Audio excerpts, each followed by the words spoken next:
Welcome to the Strategy-Led Podcast. Over the past few episodes, we've been heavily focused directly on ChatGPT and the opportunities that it provides to marketers right now. And that's going to continue to be the focus for this podcast for the foreseeable future. But we're also going to look at how this disruption impacts the marketing landscape so that we can identify areas where marketers can deliver significant value. And I think one thing that's already very clear is that it will be invaluable for marketers to find areas in their business where they have unique data. And when every marketer has access to pretty much the sum of human knowledge, it's an exaggeration, but it's not that far an exaggeration to what ChatGPT and AI tools are going to provide us. The only way to break through will be through something unique. And now I think what's really exciting is back in 2017, Valentin Radu, who's joining us today, and his coworkers at Omniconvert realized that the most valuable, unique data that a business could have is about its customers. And so they began a pivot from actually a conversion rate optimization tool to building a customer value optimization tool and developed one of what I would say is one of the most valuable tools available to e-commerce businesses on the market right now, which is Reveal. So really excited to have Valentin on the show today. Valentin, welcome. Hi, Ben, and hello, everyone. I'm really excited to make this happen together. Excellent. Yeah, I'm love having you here. Valentin and I have been chatting for it's almost 2 years now, if you can believe it. He taught me about CVO and really, brought me into this revolution, if you could say. And so I am going to start off with some kind of foundational pieces because I don't think everybody's going to be fully up to speed. So you really are one of the pioneers of CVO. You're probably its biggest global advocate. And I want to just start with how do you define CVO? So CVO is stands for Customer Value Optimization, which is the process of optimizing all the customer journey so that the company extracts more value from the customers and, of course, provides more value to the customers. I would say that this is starting by providing more value to the customers, but many times there are some hidden gems that the company is not aware of, and they can simply tweak some messaging, some hiccups throughout the customer journey so that they can instantly extract more value from their customers. And so where do you think, at least first, CVO delivers value for an e-commerce business? What is going to be the place that they understand the value of this initially? Yeah, so at the end of the day, in order to make a profitable e-commerce business, you need to understand how much you are getting from your customers and how much it costs you to acquire those customers. So this balance between what you get and what you give is crucially important because without you be profitable. The first thing that they will get if they start doing this journey of customer value optimization is that they will be realizing if their unit economics are making sense. And that's crucially important because at this moment, if you don't know your customer lifetime value, you're definitely shooting in the dark. Because if you can't maximize your investment into acquiring new customers, then you are leaving money on the table. On the other hand, if you are investing too much, you are going to lose money. So basically, exactly, or not really, because it's not like you will know completely absolute truth, but you will have way more clarity over how much you would be able to invest. And as the godfather of e-commerce taught us, Jeff Bezos stated that the one which is winning the market is the one that can invest the most to acquire a customer. So that means you need to know your lifetime value in order to know how much your customer acquisition cost should be. So that's the first step into the optimization process, is to monitor what matters and to know the impact of these dominant numbers. And lifetime value is a North Star metric for any e-commerce company. And so one of the things that's always impressed and kind of amazed me about CVO, and I think, when businesses get into this, they'll see it is a comprehensive process, step by step. But it really is built into it is a really strong understanding of e-commerce business fundamentals, margins in particular, I think is something that you don't hear a lot of conversation about within marketing circles necessarily, and yet it's right at the center of CVO. So I guess my first question here is Does that come from your experience? Like, is this from you running these types of businesses and understanding those dynamics, or how did that come to be built so clearly into the process? As any practical innovation, it all starts with the struggle. So I've been struggling myself as a former e-commerce entrepreneur. And at some point, if I remember correctly, I was so pissed off because we weren't making money, because all my friends were working at these multinational companies and they were laughing at me. Mr. Entrepreneur, should we pay the bill? And that frustration led me to, I need to become profitable. And that's how I looked at the margin. I've analyzed all this data, and diving into Google Analytics, I realized that, hey, I'm just looking at the visitors, but what the customers are doing. And the process was struggle, looking at the web analytics, looking at the customer analytics, and then realizing the unit economics, looking at the margin, and realizing that, you know what, it's all about the margin, because that's what leads to profits. And that is, and I think if I can say, like, that is right built into everything that you do within CVO, especially if you have, Shopify, or one of the major platforms that you have your e-commerce store on top of, because then it's all just integrated directly through Reveal, the Omniconvert app. I'm actually quite amazed by, in terms of CVO, is that there is this pretty comprehensive set of customer interviews built into the process. Now, this is something at Webprofits that we've been, over the last 2 years focused on, because we've seen it as, one of the only ways that we can actually differentiate in the market is to actually go out to, to either customers or to, to our target audience and learn about them and find insights about them that we can bring back.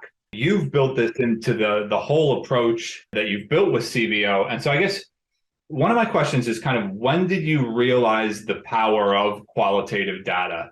There's a lot of marketers that are like, quantitative data, it needs to be statistically significant. And yet you clearly see the value in those qualitative insights. I mean, I wonder if, like, does that come from your CRO time? Is that from when you were doing work in that space, or where is that from? Because very few marketers talk to customers. It's just like, I think it's really one of the downsides of our industry. This also comes from the moments when I was staring at the data and it wasn't telling me anything. So if you know what happens, that's great. But if you know why it happens and what happens and how it happens, that's way better. And that's why you need to blend the qualitative with the quantitative data. This comes from some moments when we made the first RFM segmentation. So basically, we made some queries with the SQL, we've wrestled with the data, and my head of data, we were looking at this X best customers, which now we call the X lovers. And that company had something like 120,000 customers that used to be amazing, and now they are gone for more than 1 year. And we wondered, but what stopped them? And we were looking at some anomalies, some data. There were some brands indeed which were more present in their last purchase than the others, but those were only assumptions. And that's when we've realized that we need to run these open-ended question surveys, and we've did. But we still needed more data. And that's why we've ended up doing interviews and then validating the data with research through surveys with the options that they could select from. But initially, that's how it started. And so then, like, what are the types of insights that you get from when this works, right? Like, can you give an example of what that looks like? Yeah, of course. So, as you know, human beings are taking action based on emotion. So if someone is being flooded by information, they are not going to change their minds unless this has an emotional impact in them. And mainly with this type of interviews, you are revealing what's going on in the heads of the customers, because initially state why they've purchased.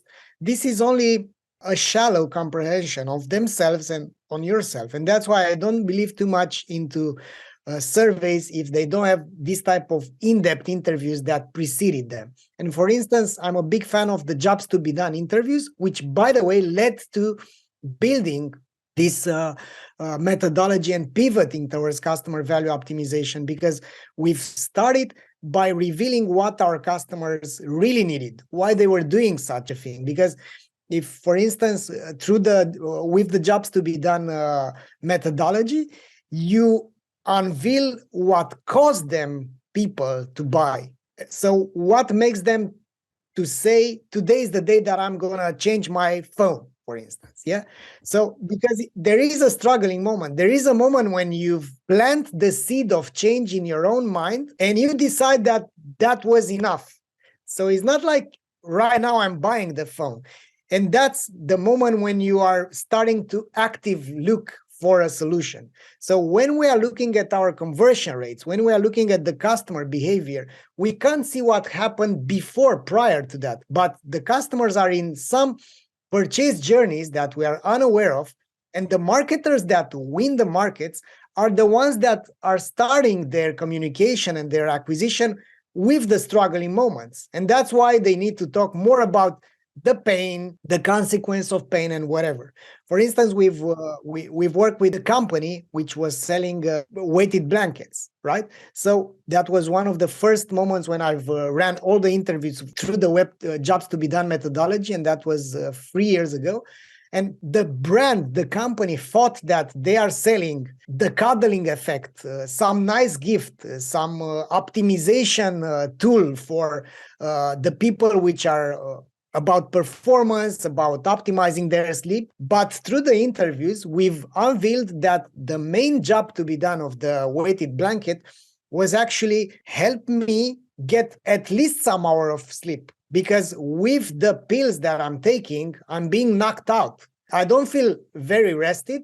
And I can't take care about my kids, my husband, whatever, my dear ones, throughout the night, because it's like they are completely shut down. So the weighted blanket were a soft alternative which still worked and allowed them to wake up during the night if something showed up. Basically, that was an aha moment for the brand to understand that insomnia is what they are after. It's not like a nice to have thing. It's not like just a blanket. They are not competing with the normal blankets. They are competing with sleeping pills, teas, whatever, all these alternative solutions. And how common is it, would you say, to go through this process and for businesses to realize that they actually had their view of their customers, their understanding of their customers and their customers' motivations is so far off? Yes. I mean, like that they had these assumptions that, you really show like that was actually what they brought to the table, not what their customers were bringing to the purchase. I haven't found any brand which hasn't got any company that hasn't got a moment after this research. So I'm still on the lookout for that. And however, if you have assumptions which are not validated, these are still assumptions. So for me, it's mind-blowing how affordable, inexpensive, and impactful is the customer research against investing more in TikTok ads or Facebook or whatever. So it's such a disproportionate amount to invest, I don't know, 20, 30, whatever, $1,000 into customer research, even less than that, and what you could get. So I know a company that was about to invest 2 million euro in a TV campaign in Q4, and they stopped thanks to the research because they realized that their ideal customer profile is not young ladies between 20 and 30 years old. They were actually from major cities. They realized that their ideal customer were ladies above 40 from smaller cities where they didn't have shopping malls. So if you look at the data, if you understand which are your best customers through the lenses of customer lifetime value and RFM segmentation, you'll understand who are your best customers and why they are buying. And it's basically, for me, the entire market was doing it the wrong way, because nowadays it's too expensive to acquire customers that never come back. So you need to do this type of things. It's not like, hey, let's do some research. By the way, we are boring. Let's run some customer research. Now it's mandatory to do it. And for the listeners, RFM segmentation, just to confirm, it's recency, frequency, monetary value. And by assigning values to each of those, you can segment your audiences into different cohorts and get a really clear understanding of their purchase behavior and likelihood to purchase again, and in what magnitude. So that's a big part of actually the first step of CVO. And I think one of the awesome things about it is you just do that first step and you get huge value right away, right? Like that's the free, I mean, that's with the free trial of Reveal, you already get an understanding of how your customers break down. And I think another part that a lot of businesses, I would hope most businesses have some understanding of their customers as a broad group, but segmenting them out and understanding who the best customers are, who the ones that drive the most revenue or, even better, the most margin, they might be very different. And I think that's something that we've found as we've done these projects for businesses that we work with, is that, again, they had this picture of their audience, and it was actually just a subsection that they can speak to very differently, who were the regular users. And so if that doesn't sound like something that you already know as a business owner, like this is an approach that will be extraordinarily powerful for you. And I thought maybe it would be helpful to just talk about all of the different ways that this does add value for a business, because I think the most straightforward is we're going to figure out who are your best customers, who looks like your best customers and could be, and we're going to get them to purchase more, right? So you grow revenue through your existing customer base. But what would be some of the other ways that CVO adds value to an e-commerce business? Another way that it adds value is by making you aware about the limits, right? So it allows you to craft the acquisition properly, to fine-tune your messaging, because your customers will literally write the ads for you. Yeah, if you get the words from their mouths, then you have your ads, which are way more effective than your ads. Another way is that it's adding value is that it aligns the entire company. Customer lifetime value is the KPI of the CEO, because it's not a particular department or responsible for the customer lifetime. You can't say that the product is in charge, or the marketing is in charge, or the customer service is in charge. Everything that the company does is impacting the customer lifetime value. And once you know what's the lifetime value, and once you inform the company ongoing, then you reach internal alignment, because you need to be customer-centric these days. You can't just throw packages to the customers and expect that they will come back and they will become your brand advocates. So you need to over-deliver in the manner that it's making sense economically. And you can't do it without monitoring lifetime value and without doing this type of in-depth segmentation. So that's another way that it's helping the companies grow. For me, looking at right now, from after all these years, looking back, it's one of the most transformative ways to grow a company is by relying on data, because we as human beings, we are prone to make mistakes, to have these biases. I've been having this conversation recently with the CEO of a large retailer, one of the largest grocery retailers in the world, and he told me that, you know what, it's impressive how wrong can I be ongoing. It's like you make mistakes on repeat, but because you have this authority bias, being in a strong position, being in a position that calls the shots, you tend to believe that you know everything, and basically having the humbleness, and I think this is important for any leaders, having the humbleness to reassess your assumptions, to evaluate if you are doing the right thing for your customers, and building a seat at the board table for the customer. That's how you win the game in the future. That resonates really, really strongly with me, because the strategy process that we use at Webprofits, like one of the key steps is when we get to actually building a marketing plan, the first thing we do is we document as many of our assumptions as we can articulate. And the aim there being, if any one of these is wrong, then we need to rethink what we're doing. And so let's go out and see if we can test these as quickly as possible, because then we'll know we're on the right track. And it's so hard as marketers to take that approach without having it front and center within a process that you're working in, because we all have assumptions. If you work on something, especially if you work on a product or a service, that you're marketing for quite some time, you gain this affinity for it. You start to You start to forget that most people don't know at all what you're talking about. They haven't read the 50 pages of stuff that you've read about it, and they're coming in completely blank, but it's really hard to recreate that in your head. And so like being clear about what the assumptions are that you bring to any marketing you do, I think it's just essential to success. And yeah, so I love how that's something that you really have as a foundational piece. And I would say also just that element of humbleness is, first of all, I think that there's a real entrepreneurial streak in that, of having, knowing how hard this is. And sometimes, new marketers might not have that, or people who've come into marketing, sideways from customer service or something like that.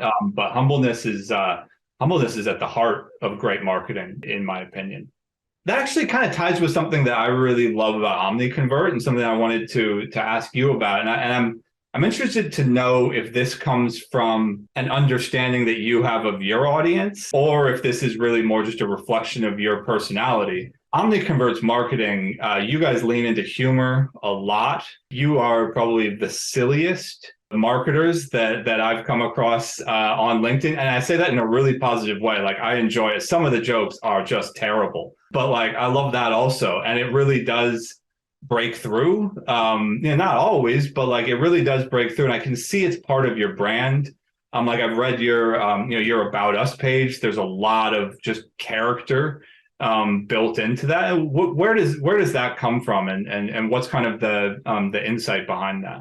As we are a marketing tool, we can't, let's say, penetrate the attention, because the attention span is so low that right now we need to address things in a less academic manner. So we've learned that if you are too stiff, if you are too pushy, you can't make people pay attention to what you have to do. And let's face it, we are selling zippers in a world of buttons. Yeah. Exactly. Yeah.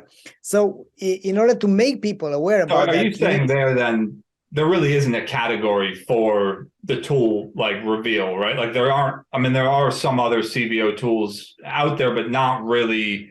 It's not something that is known by most e-commerce owners. Yeah. So it's something that you really have to educate. Like, you have to teach them what it is, and then convince them to work with you on it. Yeah. So if we would be too rigid about it, if we would be talking only about the metrics, only about the numbers, the mathematical models, then people would not pay attention. So we've made this research by running different newsletters, looking at, because we have something like 30,000 people which are reading our newsletter, and we've tested out this type of things, and it's clear that the marketers they've seen it all, and you just need to go out there and to expose who you are, and that's who I am. I mean, I can't be too stiff about these kind of things, and at the end of the day, you need to find your voice as a brand and as a person as well. And right now I'm writing my book about customer value optimization. It's actually, I'm doing the last weeks before sending it to press, and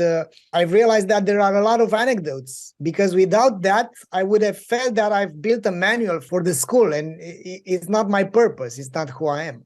Yeah, that's I first of all, I'm very much looking forward to your book. I think as much for your stories, because I know you a bit, and I'm confident those stories will be there'll be a lot to learn from those.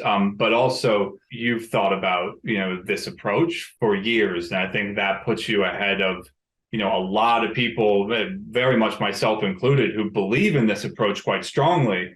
But it still is something at Webprofits that we've only been kind of developing as a service for a year and a half, or so, and that puts you in a position to really offer some incredible insights for the broader market. So very much looking forward to that. I wonder if one thing I've noticed about people who do CVO work, marketers who do this work, is they love it. They really enjoy the work in a way that I'm not sure I would say is the case for all other type of marketing. And I think, and I want to hear what if you kind of agree with this. I think it brings out the best in a lot of people, because it empowers them to do the type of marketing that they believe in. And that's marketing that is really, customer focused, about actually delivering value, about finding customers that actually love the product and finding more of people like that, and growing through customers that are happy, right? And so like in some ways it is this kind of virtuous cycle. I don't want to overplay it as like this morally superior marketing or anything like that, but I just have noticed that people really enjoy it and enjoy doing it in a way that I don't see in all other types of. I see it in the way that people enjoy when they get to work with a great business.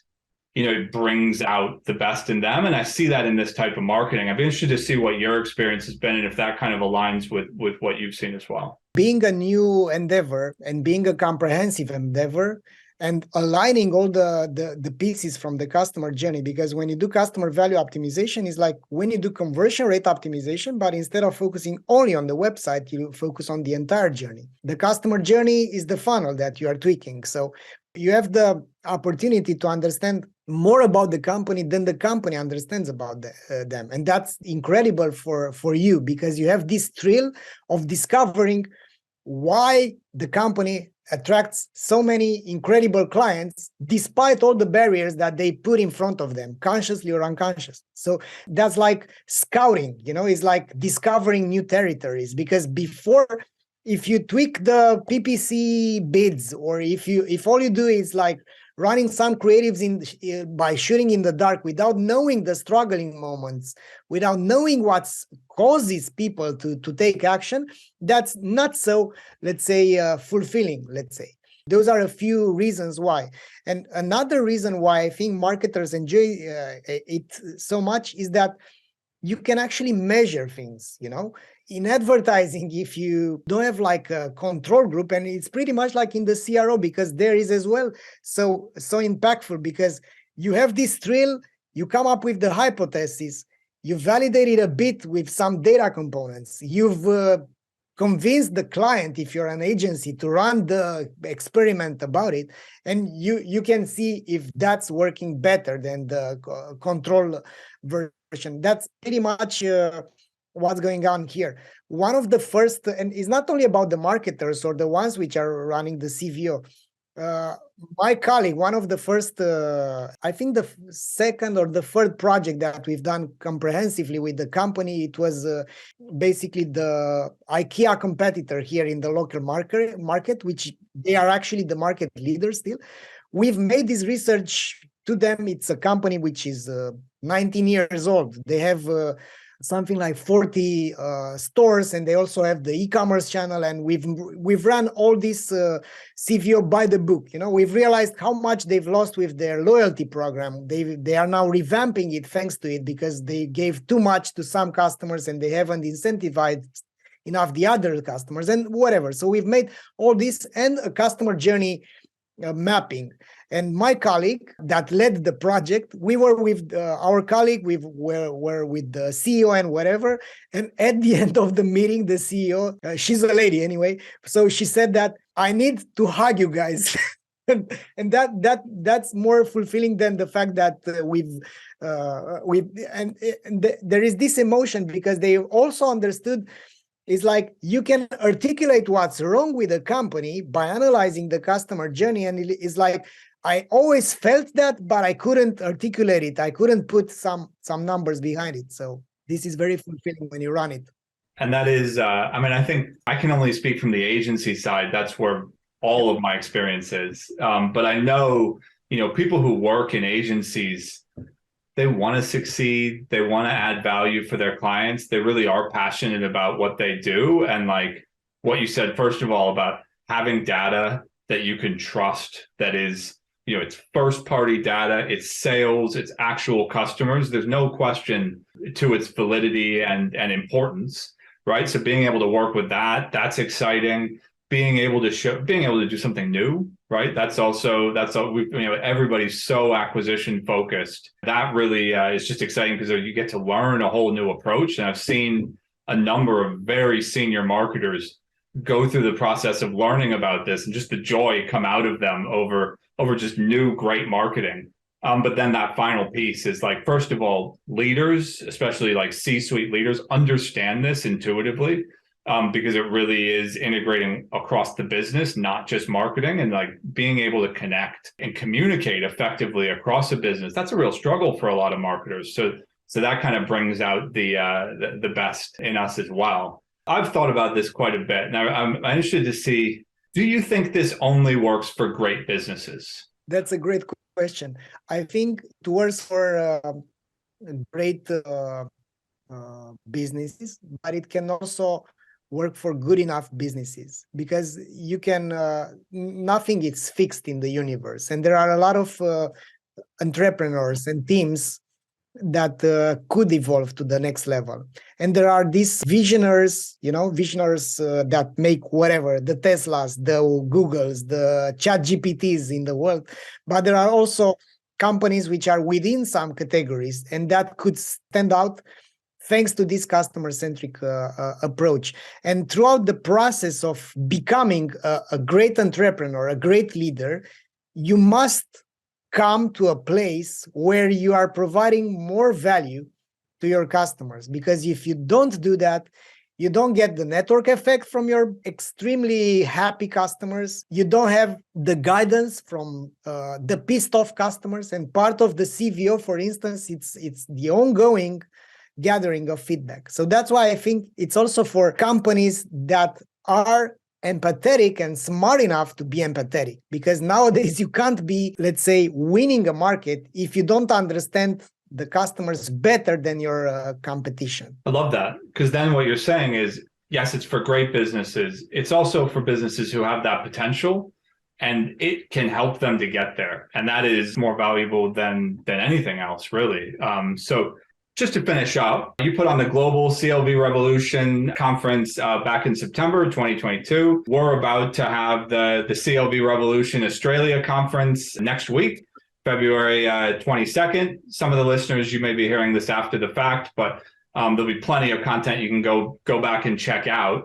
I'd be interested to hear, from that global conference, because I think it'll help, to understand what we're going to get out of the Australian one. What was most exciting to you? What were the big takeaways from that event? One of the big takeaways is that there are so many people working at this moment and having this, are on this process at the same time. So it's not like I haven't felt like I'm alone. There are so many experts, there are so many people that are already getting how impactful CLV is, and they come up with their own angles and with their own, let's say, discoveries. And that was a very insightful thing. And another thing is that we've got so many messages afterwards, and we've got a flood of new users, new customers for us that were ready to start. And I think in this buying timeline of this type of tools and adopting this type of methodology, the best thing is that it's just starting. So mainly I can see how many brands are now and marketers and people are talking about the customer lifetime value and this process of optimizing the customer lifetime value. And I've learned a lot from a few people that were speakers there. And I'm looking forward to learn more from the CLV Revolution Australia. And I want to thank you for putting this together with us. You've done a tremendous job, and I can't wait to make it happen. Yeah, me too. And if I can say, we're going to learn a lot in this conference. There's some really interesting speakers who have different angles towards the same approach, that we're taking, that I think are really going to give a full 360 view. You're going to be able to go in depth on CVO and how you can build that into your business, but then also understand how does that integrate with developing community around your marketing, and so many other concepts. They're going to be awesome. I can't wait. Now, Valentin, for people who are listening, first of all, I would just say, go follow Valentin on LinkedIn. You'll learn a lot, and you will also just get some laughs out of it. I could not recommend an account more to follow on LinkedIn. But where else would you recommend people go to kind of integrate with Omniconvert or yourself? I guess they can go to CVO Academy. There is a free course there that you can get in order to get a glimpse of what customer value optimization is and how you can leverage it. And also, if you like it, You can find more about in the full CVO Academy certification program.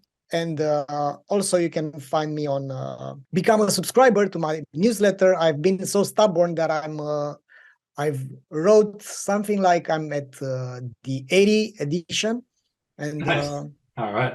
going there every week. It's fulfilling for me to be able to give what I'm learning down the line. Amazing. And I would say if you're an e-commerce business and you're on Shopify or on Magento as well. Magento or Vitex as well. We have these integrations with these platforms. Yeah. Awesome. Install the Reveal app. It's free. You will get value immediately. Well, you'll get value within maybe a day or two, right? Once the data flows through, there's literally no downside to trying that out. Valentin, thank you so much. It's been a great conversation. I really appreciate it. Thanks a lot, Ben, and thanks everyone for listening. Awesome. And wherever you're listening, please like or follow the Strategy Led podcast so you don't miss an episode. We're going to continue to talk with experts like Valentin as we navigate a pretty exciting and disruptive year in marketing. So thanks so much for listening.